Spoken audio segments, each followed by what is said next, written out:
नमस्कार। मुंशी प्रेमचंद की कहानी बड़े घर की बेटी भारतीय समाज की पारंपरिक संरचना, जाति व्यवस्था और सामाजिक मान्यताओं का सजीव चित्रण करती है। इस कहानी में प्रेमचंद ने ग्रामीण जीवन के माध्यम से पारिवारिक मूल्यों, संस्कारों और आदर्शों पर प्रकाश डाला है। मुख्य पात्र आनंदी, जो एक प्रतिष्ठित परिवार की बेटी है, विवाह के बाद अपने ससुराल के सामान्य परिवार में पहुंचती है। वहां उसे अपने छोटे देवर की उद्दंडता और अहंकार का सामना करना पड़ता है। कहानी में प्रेमचंद ने नारी के धैर्य, सहनशीलता और विवेकशीलता को बहुत ही प्रभावशाली ढंग से प्रस्तुत किया है। आनंदी अपने व्यवहार और समझदारी से घर के माहौल को सुधारती है और परिवार को एकजुट करती है। प्रेमचंद की यह रचना न केवल एक सामाजिक संदेश देती है, बल्कि भारतीय स्त्री की शक्ति और त्याग को भी दर्शाती है। आइए सुनते हैं मुंशी प्रेमचंद की कहानी बड़े घर की बेटी। बेनी माधव सिंह गौरीपुर गांव के जमींदार और नंबरदार थे। उनके पितामह किसी समय बड्ढे धन धान्य संपन्न थे। गांव का पक्का तालाब और मंदिर, जिनकी अब मरम्मत भी मुश्किल थी, उन्हीं के कीर्ति स्तंभ थे। कहते हैं इस दरवाजे पर हाथी झूमता था। अब उसकी जगह एक बूढ़ी भैंस थी, जिसके शरीर में अस्थिपंजर के सिवा और कुछ शेष न रहा था। पर दूध शायद बहुत देती थी, क्योंकि एक न एक आदमी हांडी लिए उसके सिर पर सवार ही रहता था। बेनी माधव सिंह अपनी आधी से अधिक संपत्ति वकीलों को भेंट कर चुके थे। उनकी वर्तमान आय 1000 रुपये वार्षिक से अधिक न थी। ठाकुर साहब के 2 बेटे थे। बड़े का नाम श्रीकंठ सिंह था। उसने बहुत दिनों के परिश्रम के बाद BA की डिग्री प्राप्त की थी। अब एक दफ्तर में नौकर था। छोटा लड़का लाल बिहारी सिंह दोहरे बदन का सजीला जवान था, भरा हुआ मुखड़ा, चौड़ी छाती। भैंस का 2 सेर ताजा दूध वह उठकर सवेरे पी जाता था। श्रीकंठ सिंह की दशा बिल्कुल विपरीत थी। इन नेत्र प्रिय गुणों को उन्होंने BA इन्हीं 2 अक्षरों पर न्योछावर कर दिया था। इन 2 अक्षरों ने उनके शरीर को निर्बल और चेहरे को कांतिहीन बना दिया था। इसी से वैद्यक ग्रंथों पर उनका विशेष प्रेम था। आयुर्वेदिक औषधियों पर उनका अधिक विश्वास था। शाम सवेरे उनके कमरे से प्रायः खरल की सुरीली कर्ण मधुर ध्वनि सुनाई दिया करती थी। लाहौर और कलकत्ते के वैद्यों से बड़ी लिखा पर ही रहती थी। श्रीकंठ इस अंग्रेजी डिग्री के अधिपति होने पर भी अंग्रेजी सामाजिक प्रथाओं के विशेष प्रेमी न थे, बल्कि वह बहुधा बड़े जोर से उसकी निंदा और तिरस्कार किया करते थे। इसी से गांव में उनका बड़ा सम्मान था। दशहरे के दिनों में वह बड़े उत्साह से रामलीला और स्वयं किसी न किसी पात्र का पाठ लेते थे। गौरीपुर में रामलीला के वही जन्मदाता थे। प्राचीन हिंदू सभ्यता का गुणगान उनकी धार्मिकता का प्रधान अंग था। सम्मिलित कुटुंब के तो वह एकमात्र उपासक थे। आजकल स्त्रियों को कुटुंब में मिलजुल कर रहने की जो अरुचि होती है, उसे वह जाति और देश दोनों के लिए हानिकारक समझते थे। यही कारण था कि गौव की ललनायन उनकी निंदक थीं। कोई तो उन्हें अपना शत्रु समझने में भी संकोच न करती थीं। स्वयं उनकी पत्नी को ही इस विषय में उनसे विरोध था।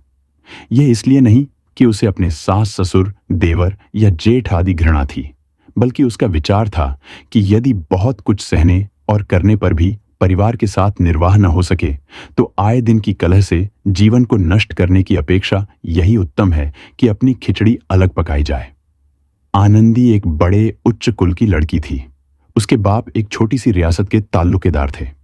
विशाल भवन, एक हाथी, 3 कुत्ते, बाज, बाहरी शिखरे, झाड़ फानूस, एनरेरी मजिस्ट्रेट और आरण, जो एक प्रतिष्ठित ताल्लुकेदार के भोग्य पदार्थ हैं, सभी यहां विद्यमान थे। नाम था भूप सिंह। बड़े उदार चित्त और प्रतिभाशाली पुरुष थे, पर दुर्भाग्य से लड़का एक भी न था। 7 लड़कियां हुईं और दैव योग से सब की सब जीवित रहीं। पहली उमंग में तो उन्होंने 3 ब्याह दिल खोलकर किए, पर 15-20 हजार रुपयों का कर्ज सिर पर हो गया तो आंखें खुली, हाथ समेट लिया। आनंदी चौथी लड़की थी। वह अपनी सब बहनों से अधिक रूपवती और गुणवती थी। इससे ठाकुर भूप सिंह उसे बहुत प्यार करते थे। सुंदर संतान को कदाचित उसके माता पिता भी अधिक चाहते हैं। ठाकुर साहब बड़े धर्म संकट में थे कि इसका विवाह कहो करें। न तो यह चाहते थे कि आरण का बोझ बढ़े, और न यही स्वीकार था कि उसे अपने को भाग्यहीन समझना पड़े। एक दिन श्रीकंठ उनके पास किसी चंदे का रुपया मांगने आए। शायद नागरी प्रचार का चंदा था। भूप सिंह उनके स्वभाव पर रीझ गए और धूमधाम से श्रीकंठ सिंह का आनंदी के साथ ब्याह हो गया। आनंदी अपने नए घर में आई तो यहां का रंग ढंग कुछ और ही देखा। जिस टीम टाइम की उसे बचपन से ही आदत पड़ी हुई थी, वह यहां नाम मात्र को भी न थी। हाथी घोड़ों का तो कहना ही क्या, कोई सजी हुई सुंदर बहली तक न थी। रेशमी स्लीपर साथ लाई थी, पर यहां बाग कहां। मकान में खिड़कियां तक न थीं, न जमीन पर फर्श, न दीवार पर तस्वीरें। यह एक सीधा सादा देहाती गृहस्थी का मकान था। किंतु आनंदी ने थोड़े ही दिनों में अपने को इस नई अवस्था के ऐसा अनुकूल बना लिया मानो उसने विलास के सामान कभी देखे ही न थे। एक दिन दोपहर के समय लाल बिहारी सिंह 2 चिड़िया लिए हुए आया और भावच से बोला, जल्दी से पका दो, मुझे भूख लगी है। आनंदी भोजन बनाकर उसकी राह देख रही थी। अब वह नया व्यंजन बनाने बैठी। हांडी में देखा तो घी पांव भर से अधिक न था। बड़े घर की बेटी किफायत क्या जाने, उसने सब घी मांस में डाल दिया। लाल बिहारी खाने बैठा तो दाल में घी न था। बोला, दाल में घी क्यों नहीं छोड़ा? आनंदी ने कहा, घी सब मांस में पड़ गया। लाल बिहारी जोर से बोला, अभी परसों घी आया है, इतना जल्द उठ गया? आनंदी ने उत्तर दिया, आज तो कुल पांव भर रहा होगा, वह सब मैंने मांस में डाल दिया। जिस तरह सूखी लकड़ी जल्दी से जल उठती है, उसी तरह क्षुधा से बावला मनुष्य जरा जरा सी बात पर तिनक जाता है। लाल बिहारी को भावज की यह डिठाई बहुत बुरी मालूम हुई। तिनक कर बोला, मैके में तो चाहे घी की नदी बहती हो, स्त्री गालियों सह लेती है, मार भी सह लेती है, पर मैके की निंदा उनसे नहीं सही जाती। आनंदी मुंह फेर कर बोली, हाथी मरा भी तो 9 लाख का, वह इतना घी नित्य नाई कहार खा जाते हैं। लाल बिहारी जल गया, थाली उठाकर पलट दी और बोला, जी चाहता है जीभ पकड़कर खींच लूं। आनंदी को भी क्रोध आ गया, मुंह लाल हो गया। बोली, वह होते तो आज इसका मजा चखाते। अब अप्र उजड्ड ठाकुर से न रहा गया। उसकी स्त्री एक साधारण जमींदार की बेटी थी। जब जी चाहता उस पर हाथ साफ कर लिया करता था। खड्डाऊं उठाकर आनंदी की ओर जोर से फेंकी और बोला, जिसके गुमान पर भूली हुई हो उसे भी देखूंगा और तुम्हें भी। आनंदी ने हाथ से खड्डाऊं रोकी, सिर बच गया, पर अंगुली में बड़ी चोट आई। क्रोध के मारे हवा से हिलते पत्ते की भांति कांपती हुई अपने कमरे में आकर खड़ी हो गई। स्त्री का बल और साहस, मान और मर्यादा पति तक है। उसे अपने पति के ही बल और पुरुषत्व का घमंड होता है। आनंदी खून का घूंट पीकर रह गई। श्रीकंठ सिंह शनिवार को घर आया करते थे। बृहस्पति को यह घटना हुई थी। 2 दिन तक आनंदी कोप भवन में रही, न कुछ खाया न पिया, उनकी बाट देखती रही। अंत में शनिवार को वह नियमानुकूल संध्या समय घर आए और बाहर बैठकर कुछ इधर उधर की बातें, कुछ देश काल संबंधी समाचार तथा कुछ नए मुकदमों आदि की चर्चा करने लगे। यह वार्तालाप 10 बजे रात तक होता रहा। गांव के भद्र पुरुषों को इन बातों में ऐसा आनंद मिलता था कि खाने पीने की भी सुधि न रहती थी। श्रीकंठ को पिंड छुड़ाना मुश्किल हो जाता था। ये 2-3 घंटे आनंदी ने बड़े कष्ट से काटे। किसी तरह भोजन का समय आया। पंचायत उठी, एकांत हुआ तो लाल बिहारी ने कहा, भैया आप जरा भाभी को समझा दीजिएगा कि मुंह संभाल कर बातचीत किया करें, नहीं तो एक दिन अनर्थ हो जाएगा। बेनी माधव सिंह ने बेटे की ओर साक्षी दी। हाँ, बहू बेटियों का यह स्वभाव अच्छा नहीं कि मर्दों के मुंह लगे। लाल बिहारी, वह बड़े घर की बेटी हैं तो हम भी कोई कुर्मी कहार नहीं है। श्रीकंठ ने चिंतित स्वर से पूछा, आखिर बात क्या हुई? लाल बिहारी ने कहा, कुछ भी नहीं, यूं ही आप उलझ पड़ी। मैके के सामने हम लोगों को कुछ समझती ही नहीं। श्रीकंठ खा पीकर आनंदी के पास गए। वह भरी बैठी थी। ये हजरत भी कुछ तीखे थे। आनंदी ने पूछा, चित्त तो प्रसन्न है? श्रीकंठ बोले, बहुत प्रसन्न है, पर तुमने आजकल घर में यह क्या उपद्रव मचा रखा है? आनंदी की त्योरियों पर बल पड़ गए। झुंझलाहट के मारे बदन में ज्वाला सी दहक उठी। बोली, जिसने तुमसे यह आग लगाई है उसे पाऊं, मुंह झुलस दूं। श्रीकंठ, इतनी गर्म क्यों होती हो, बात तो कहो। आनंदी, क्या कहूं, यह मेरे भाग्य का फेर है, नहीं तो गवार छोकरा जिसको चपरासगिरी करने का भी शोर नहीं, मुझे खद्दाऊ से मारकर यूं ना करता। श्रीकंठ, सब हाल साफ साफ कहा तो मालूम हो, मुझे तो कुछ पता नहीं। आनंदी, परसों तुम्हारे लाडले भाई ने मुझसे मांस पकाने को कहा। घी हांडी में पांव भर से अधिक न था। वह सब मैंने मांस में डाल दिया। जब खाने बैठा तो कहने लगा, दाल में घी क्यों नहीं है? बस इसी पर मेरे मैके को बुरा भला कहने लगा। मुझसे न रहा गया। मैंने कहा कि वह इतना घी तो नाई कहार खा जाते हैं और किसी को जान भी नहीं पड़ता। बस इतनी सी बात पर इस अन्यायी ने मुझ पर खद्दाऊ फेंक मारी। यदि हाथ से न रोक लूं तो सिर फट जाए। उसी से पूछो, मैंने जो कुछ कहा है वह सच है या झूठ? श्रीकंठ की आंखें लाल हो गईं। बोले, यहां तक हो गया इस छोकरे का यह साहस। आनंदी स्त्रियों के स्वभावानुसार रोने लगी, क्योंकि आंसू उनकी पलकों पर रहते हैं। श्रीकंठ बड़े धैर्यवान और शांति पुरुष थे। उन्हें कदाचित ही कभी क्रोध आता था। स्त्रियों के आंसू पुरुष की क्रोधाग्नि भड़काने में तेल का काम देते हैं। रात भर करवटें बदलते रहे। उद्विग्नता के कारण पलक तक नहीं झपकी। प्रातःकाल अपने बाप के पास जाकर बोले, दादा, अब इस घर में मेरा निबाह न होगा। इस तरह की विद्रोहपूर्ण बातें कहने पर श्रीकंठ ने कितनी ही बार अपने कई मित्रों को आड़े हाथों लिया था, परंतु दुर्भाग्य आज उन्हें स्वयं वे ही बातें अपने मुंह से कहनी पड़ी। दूसरों को उपदेश देना भी कितना सहज है। बेनी माधव सिंह घबरा उठे और बोले, क्यों श्रीकंठ?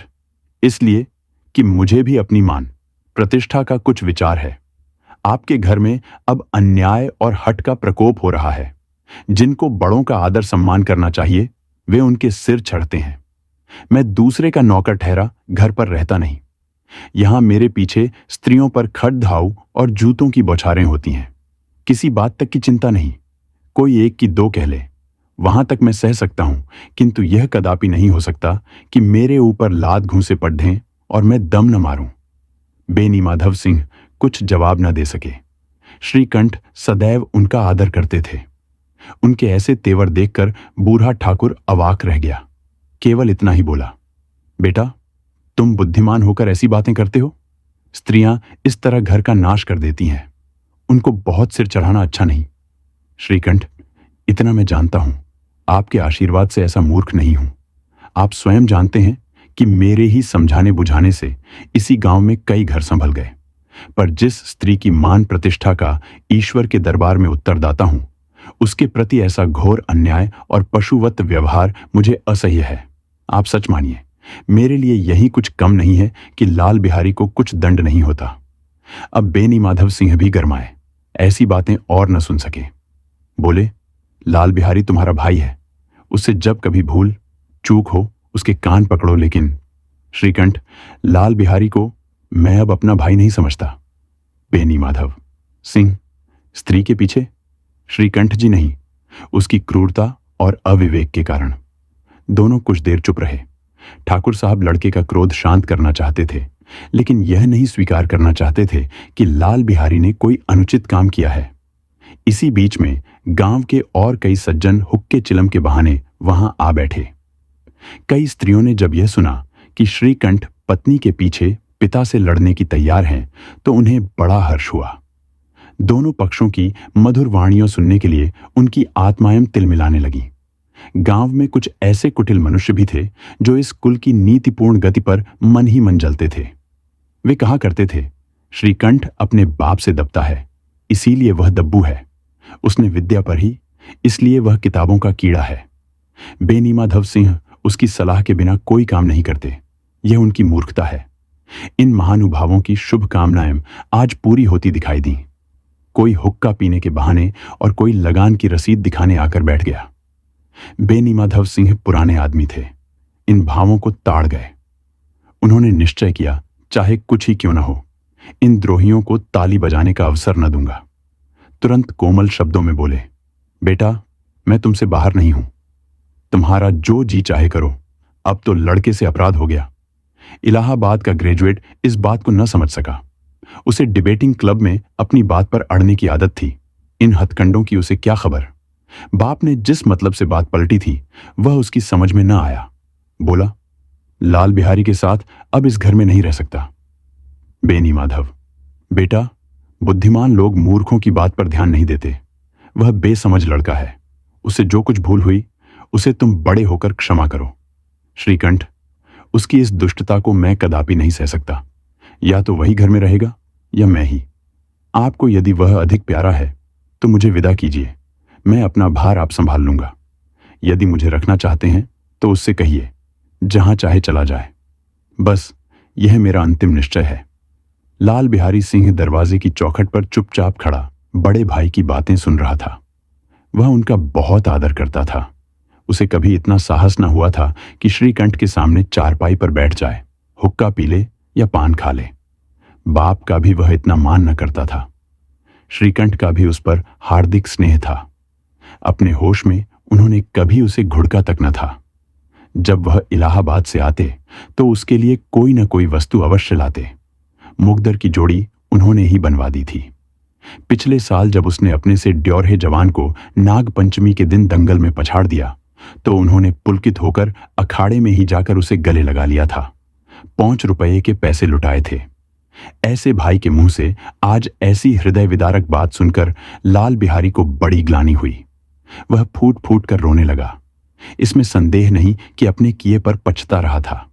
भाई के आने से एक दिन पहले से उसकी छाती धड़कती थी कि देखूं भैया क्या कहते हैं। मैं उनके सम्मुख कैसे जाऊंगा, उनसे कैसे बोलूंगा, मेरी आंखें उनके सामने कैसे उठेगी। उसने समझा था कि भैया मुझे बुलाकर समझा देंगे। इस आशा के विपरीत आज उसने उन्हें निर्दयता की मूर्ति बने हुए पाया। वह मूर्ख था, परंतु उसका मन कहता था कि भैया मेरे साथ अन्याय कर रहे हैं। यदि श्रीकंठ उसे अकेले में बुलाकर 2-4 बातें कह देते, इतना ही नहीं 2-4 तमाचे भी लगा देते तो कदाचित उसे इतना दुख न होता। पर भाई का यह कहना कि अब मैं इसकी सूरत नहीं देखना चाहता, लाल बिहारी से सहा न गया। वह रोता हुआ घर आया। कोठारी में जाकर कपड़े पहने, आंखें पोंछी, जिसमें कोई यह न समझे कि रोता था। तब आनंदी के द्वार पर आकर बोला, भाभी, भैया ने निश्चय किया है कि वह मेरे साथ इस घर में न रहेंगे।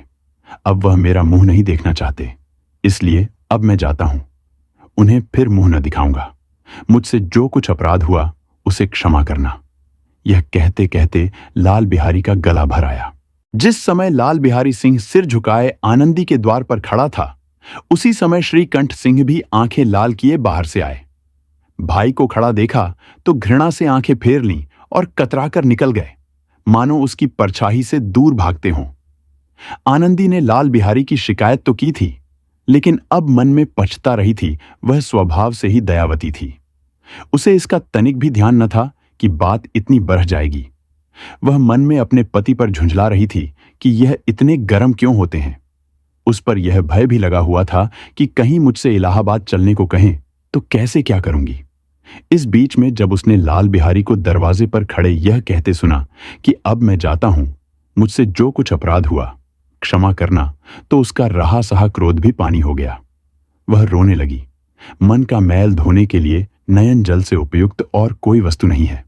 श्रीकंठ को देखकर आनंदी ने कहा, लाला बाहर खड़े बहुत रो रहे हैं। श्रीकंठ, तो मैं क्या करूं? आनंदी, भीतर बुला लो। मेरी जीभ में आग लगे, मैंने कहां से यह झगड़ा उठाया। श्रीकंठ, मैं न बुलाऊंगा। आनंदी, पछताओगे, उन्हें बहुत ग्लानि हो गई है, ऐसा ना हो कहीं चल दें। श्रीकंठ न उठे। इतने में लाल बिहारी ने फिर कहा, भाभी, भैया से मेरा प्रणाम कह दो। वह मेरा मुंह नहीं देखना चाहते, इसीलिए मैं भी अपना मुंह उन्हें न दिखाऊंगा। लाल बिहारी इतना कहकर लौट पड़ा और शीघ्रता से दरवाजे की ओर बढ़ा। अंत में आनंदी कमरे से निकली और उसका हाथ पकड़ लिया। लाल बिहारी ने पीछे फिरकर देखा और आंखों में आंसू भरे बोला, मुझे जाने दो। आनंदी, कहां जाते हो? लाल बिहारी, जहां कोई मेरा मुंह न देखे। आनंदी, मैं न जाने दूंगी। लाल बिहारी, मैं तुम लोगों के साथ रहने योग्य नहीं हूं। आनंदी, तुम्हें मेरी सौगंध अब एक पग भी आगे न बढ़ाना। लाल बिहारी, जब तक मुझे यह न मालूम हो जाए कि भैया का मन मेरी तरफ से साफ हो गया, तब तक मैं इस घर में कदापि न रहूंगा। आनंदी, मैं ईश्वर को साक्षी देकर कहती हूं कि तुम्हारी ओर से मेरे मन में तनिक भी मैल नहीं है। अब श्रीकंठ का हृदय भी पिघला। उन्होंने बाहर आकर लाल बिहारी को गले लगा लिया। दोनों भाई खूब फूट फूट कर रोए। लाल बिहारी ने सिसकते हुए कहा, भैया, अब कभी मत कहना कि तुम्हारा मुंह न देखूंगा। इसके सिवा आप जो दंड देंगे मैं सहर्ष स्वीकार करूंगा। श्रीकंठ ने कांपते हुए स्वर में कहा, लल्लू, इन बातों को बिल्कुल भूल जाओ। ईश्वर चाहेगा तो फिर ऐसा अवसर ना आवेगा। बेनीमाधव सिंह बाहर से आ रहे थे। दोनों भाइयों को गले मिलते देखकर आनंद से पुलकित हो गए। बोल उठे, बड़े घर की बेटियां ऐसी ही होती हैं, बिगड़ता हुआ काम बना लेती हैं।